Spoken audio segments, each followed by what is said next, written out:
Hey guys, welcome to Critical Hit. I'm Kyle. I'm Matthew. I'm David. And happy Hellboy Day. Today we're going to be talking about Hellboy Volume 1, Seed of Destruction. The story begins with Hellboy going to visit his father, Professor Broom, who is abruptly murdered by a supernatural monster. And Hellboy, the world's greatest paranormal detective, slowly begins to unravel the mystery of why this came about and the forces at play who are attempting to bring about the end of the world and Ragnarok. As he goes, he slowly uncovers a little bit more about his own origins and discovers exactly what part he plays in all of this. So, guys, this is not my first time reading this. I know that you're both pretty new to this character. Some thoughts? For me, the real only exposure I had had to the Hellboy character prior to this were the two Guillermo del Toro movies, which were of kind of varying quality. The first one was really mediocre. The second one was a bit better. But I was really surprised by just how different actually the character and the world of the comics was from the movies. I mean, in the movies it felt like it was a very stereotypical superhero story, whereas in the comics it communicated that kind of supernatural Lovecraftian atmosphere and world. I think so much better and so much more effectively. Yeah, I like that. As you go along, he becomes maybe not so much a superhero, but there's certainly more of the solo adventurer quality to him. And there's something much more, almost like an old pulp fiction novel about Hellboy than just a simple comic book superhero. Mm-hmm. Yeah, I think for me, it was a really good read. What I liked about it a lot was just having so much darkness on the page. I've been reading a lot of Sandman lately and a lot of late 80s, early 90s comics around the time, and a lot of them have that mass darkness, so like Watchmen, obviously, and Sandman again. Both of them have that, like, this heavy darkness and this horrors that are being presented, kind of like Hellboy. But the thing I love about Hellboy is it's not all bad. Everything gets grotesque and monstrous. Like, even, like you said, Lovecraftian is a really good way to describe these worlds. But I think, like, the cool thing is that Hellboy is just this dude who looks like a demon, who just beats up evil things. And it's just, I don't know, it's nice to have, like, kind of a flashback to older comics where you just have good and evil fighting all the time. Well, one little detail I actually liked so much is because you have Hellboy and he's this giant red devil with like short horns, and he has like a giant right stone hand, and he also carries a gun. And at one point in the book where he uses the gun, he admits, I'm actually not a very good shot with this. Mm-hmm. And there was something like sort of refreshingly like. Sounds so weird to bring that up in this context, but refreshingly realistic about this. that he's not this like about the devil with the stone hand. Yeah, exactly. It's like the fact that he owns a gun does not mean he's an expert at it. He's just in that sense he's actually quite normal, and it's in large part it's the fact that it's his strength that allows him to make up for his lack of skill in other areas. Right. Well, he's a fascinating character because he's not just another I'm excellent at everything superhero. Yeah. Well, it felt kind of like he's just sort of doing. I mean, he obviously has an interest in what's happening, because his father died. But at the same time, he almost felt like he was just sort of like a 9-to-5 LA cop or something like that. He was just sort of, he's kind of walking the beat. Yeah, exactly. Yeah, and that's one reason I like that title. He gives himself like the world's greatest paranormal detective, because for him, it's just like another day at the office. What I really like about the character Hellboy is that, surprisingly, he's very relatable. Like, it's easy to understand his motives and, like, the way he feels about things, and even, like, the struggles he has being a child with an unknown origin and apparently not aging past, like, age 30-ish. Yeah. He's totally fine. Like completely relatable as a reader, and I really appreciate that. I like how he doesn't have these like super lofty goals from the beginning. Like in a lot of ways, he's just kind of wanting to get by. This is actually a little past from Seed of Destruction, but he talks about how he's in one of the later stories he gave him just like a minor glimpse of his origin story, and it's so like terrifying and horrifying. He admits that he doesn't really want to know the details of it, and that's it seems like a very unusual thing for a superhero like character. Usually, they're always sort of striving to learn the truth and to accomplish as much as they can. But with Hellboy, it seems like there's a point where he's sort of willing to compromise the wider ideal just to get by. And they play with that and they develop that, and it shifts as you go along. But it really is interesting that Hellboy gets to be this fantastic everyman character. Yeah. And that works really well with the Lovecraftian themes, with the whole epistemological horror that's going on there. And having this character who gets to be curious or refusing to be curious about his own origins, about his nature, and about certain aspects of the world around him. It's very fascinating to me, and I think it was a good move making him a detective character, because that theme only gets pushed more. Yeah. But to bring us to Seed of Destruction, one thing I noticed about this is an origin story that is done very different from any of the superheroes that we're used to. This is a character who doesn't have some sort of childhood tragedy, or he doesn't gain the magical power or something later in life. This is very different. This is someone who is brought into this world by dark forces and is found by men who happen to be good. And I'm fascinated at seeing this dark character having this very different origin that involves Nazis and Rasputin and some island in Scotland, paranormal investigators, World War II. Well, and it's like the entire universe that he inhabits. It's driven by mythology in one way or another. Like even with the use of the Nazis as villains, like they've in our society they've become the archetypical bad guys. Yeah, you know, I mean, even in like fantasy worlds or sci-fi worlds, when you want to make it clear that a society is bad, you make them vaguely Nazi-like, right, or not so vaguely Nazi-like. And even with Rasputin, that's actually significant, because Rasputin, he's such a mythical. I mean, he was such a weird guy in real life, and that he was so odd. He was larger than life, and he became sort of a mythical figure unto himself. And so the way that Mike Mignola is pulling together all of these elements, it shows how just how mythological the entire universe that Hellboy inhabits is driven. Well, I think that's something that he is exceptionally gifted at, is his ability to synthesize different ideas. Yeah. From the get-go, we see his dedication, which is for H.P. Lovecraft, and he also mentions Jack Kirby there. Yeah. Two people who you don't think about putting side by side. One of the godfathers of the whole pulp novel, weird tales and stories, and then the king of comics, essentially. You see both of these characters are being referenced. You have him synthesizing eldritch abominations with superheroes. We have someone who is essentially this almost unspeakable horror himself, being the good guy who comes out there and punches the Nazi. It's not just like the good guy; he's like the best guy. Like I want to hang out with Hellboy. Like I want to talk. Like he's just chill. Like he'll make witty banter like every good hero does, fighting the big bad. But he also doesn't.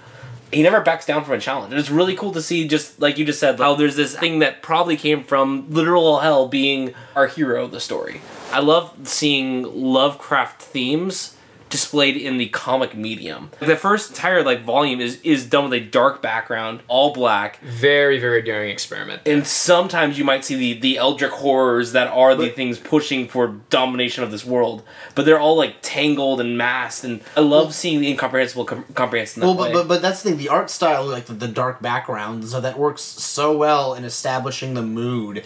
I mean, really, when I was reading it, what I so consistently felt like is it almost felt like I was watching one of those old Universal black and white horror movies. Right. And I really think that helped set the tone very well. Well, that's one of the beauties of drawing your own comic as well. I mean, Mike is a fantastic double act. He gets to be both the illustrator and the writer for these, and he's able to convey a tone throughout the whole thing that is in perfect sync between writing and art. And he's able to give you this complete immersion into it. There's no divide there. Well, I even think that he's very holistic, and even when you look into the details of the plot, it's like the majority of the story that we're individually talking about right now, it takes place inside of an old, dark, haunted house. Yep. And that's the kind of old sort of ghost story, and so he takes all of these elements. He takes the Lovecraftian eldritch abomination. He takes the superhero, and he takes the old monster movie feel, and sort of all knits them into one element. And he puts it all together, and it's great, and I love it. And in some ways, it's almost that childish, very youthful enjoyment of different cool things. Let's have a character who's kind of Conan the Barbarian, kind of Sherlock Holmes, kind of a demon, kind of all of these different characters, and mix him all together and throw him out there and make him punch Nazis. It's all of the joy you get from these different adventure stories being combined, but at the same time, he knows what he's doing with these different themes and ideas and with other people's work as he synthesizes them into his story. Right. It's not that we haven't seen Lovecraft in comics before, but it's really great to see someone who's working with Lovecraft on such a wonderful visual level, being able to hide and show just the right amount for us, and also on a thematic level, in a story about someone's own self-discovery and some of the horrors about knowing where you come from, and how that pertains to what Lovecraft was doing in his own work, and making those thematic ideas meet the good should always triumph ideas of Jack Kirby. Yeah. Well, and so I mean, I maybe we should like look at the story itself and see kind of how those themes play out, because I think, you know, to someone who hasn't read the comics, it seems like we're just sort of, you know, throwing ideas out there. But yeah, when you really look at the story, you know, you have. You know, the origin of Hellboy, who's just sort of conjured out of, you know, the sort of a dark vortex, you know, one day towards the end of World War II, and then he's taken in by Professor Broom, and then he grows up to be this incredible paranormal detective. Right. And, you know, Professor Broom is found dead through very strange means, and that really starts off Hellboy's investigation. Right, and he slowly discovers that the professor had visited a place in the Arctic where there was this great statue of an eldritch abomination style character, and slowly discovers that there were ties between these creatures and the worship of these creatures and the man who initially brought him to Earth, Rasputin, who, in working for the Nazis and trying to give Hitler some sort of way of winning the war, there he managed to summon up a child from hell and kind of crack into that darkness that we're not supposed to peek into. Yeah. And slowly, as he investigates the fates of several of the men who were on the Arctic investigation with Professor Broom, he finds himself at this haunted house, essentially, where he runs into this man who was responsible for bringing him into the world, and who is trying to convince him to go along with his plan to bring about Armageddon. Yeah, and I think that really brings in one of the more interesting themes in the Hellboy books, which is this issue of purpose. I mean, because you know, you have Hellboy where he was actually brought into the world to bring about Armageddon, and yet he rejects it. He doesn't see himself as having any kind of obligation to follow through on that just because Rasputin created him. It's like I think you have a contrast between Rasputin and Professor Broom, where even though Rasputin is technically the closest thing that you could call to a father for him, he still chooses to be loyal, at least in spirit, to Professor Broom. Well, I think it's the sense of purpose that he's trying to find, what makes the character so relatable to me, at least. One of my favorite parts in this book is the very end, at Seed of Destruction. Rasputin looks at a Hellboy and basically gives him this ultimatum, like, join him, and he'll tell him, like, why he's been brought here and what he's capable of. Basically, literally, what he was before he was here and what he could become. That's pretty tempting to me. Like, I would love to know what my purpose in life is. I think a lot of people relate to that. They feel this purposelessness, and Hellboy has to make this really tough call of being like, should I find my purpose in him, and should I believe his purpose for me? Or should I reject that and find my own purpose? Yeah. It's a really interesting place for a character to have to make that choice. I just really enjoyed that part. Well, yeah, and what's so fascinating about how the Hellboy comics work this out in general is that purpose, so often, it's just kind of, I suppose, in fiction to be such a good thing, You find your purpose, then you're happy. It usually involves doing good of some kind. But here, it's the exact opposite. Here, when you sort of, if you hook into the larger purpose of life, it's to help the Eldritch Abomination. It's to help Cthulhu, Right. I mean, whenever we think of purpose, we always think of something very, enlightened and very, very, very conducive to human life. Yeah. But here it takes it and it turns it on its head, and that's so fascinating. It's really playing with that very ancient Oedipus Rex idea: ignorance is bliss. Right. Yeah. Well. There's a fascinating kind of a dystheism, or like an idea where there is a god, but he isn't necessarily the moral center of existence anymore. But it's really interesting too, because Hellboy doesn't.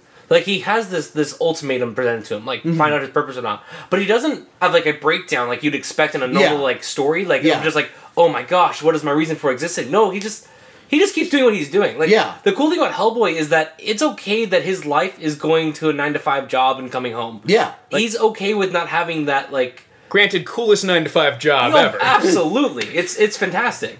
But it's still neat to see a character who doesn't need that deep, dark secret revealed to him. He's very unpretentious. Yes. I think that's almost that's like the best way I can describe him. He's very content and just very happy with where he is in life. Kind of an average Joe in a lot of ways. Yeah. Just happens to be from hell. Who you would actually, like you said, you'd like to hang out with. Absolutely, I'd get coffee with him or something. No, That'd be fun. that'd be wonderful.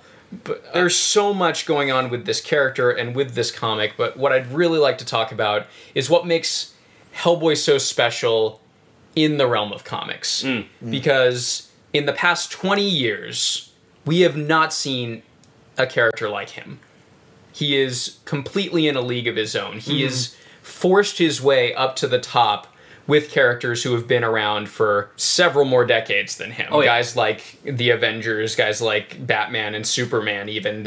He's standing up there alone. And what's amazing is he's not even part of the Marvel or DC universes. He's Dark Horse. He's Dark Horse. Yeah. He's a standalone Dark Horse character.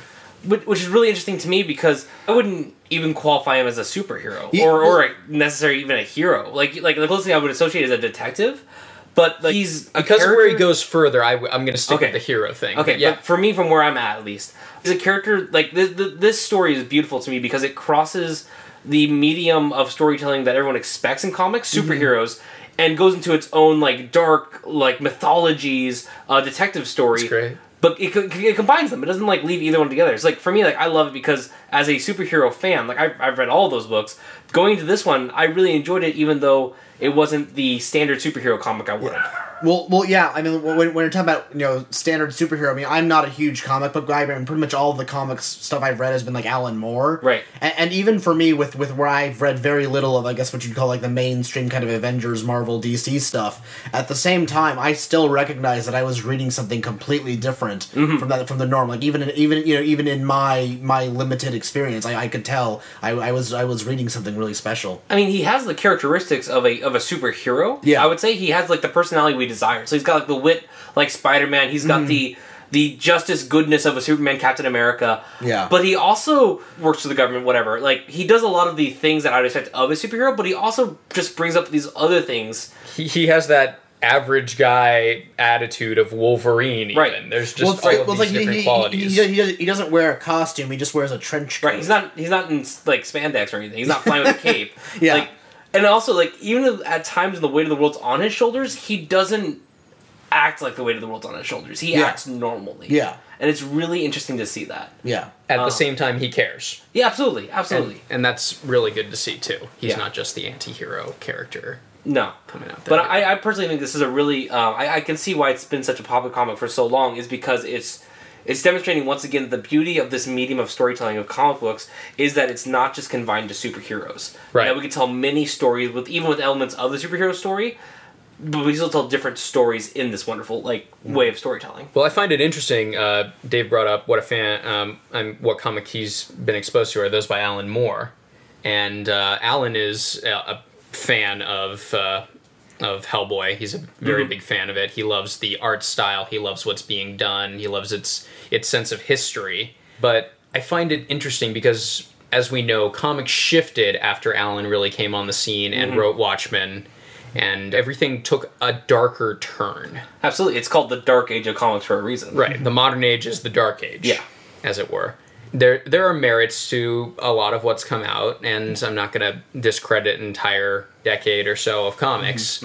But something that's interesting is that Mike is able to take the best of that Dark Age. Yeah. He's able to take the imagery, some of the tones, and he adds a philosophic reason for it being there in the story. Well, so much of the criticism that I hear of the Dark Age of comics is that what other writers did is they just took like the most surface level elements of it. They just took like the violence and the nudity.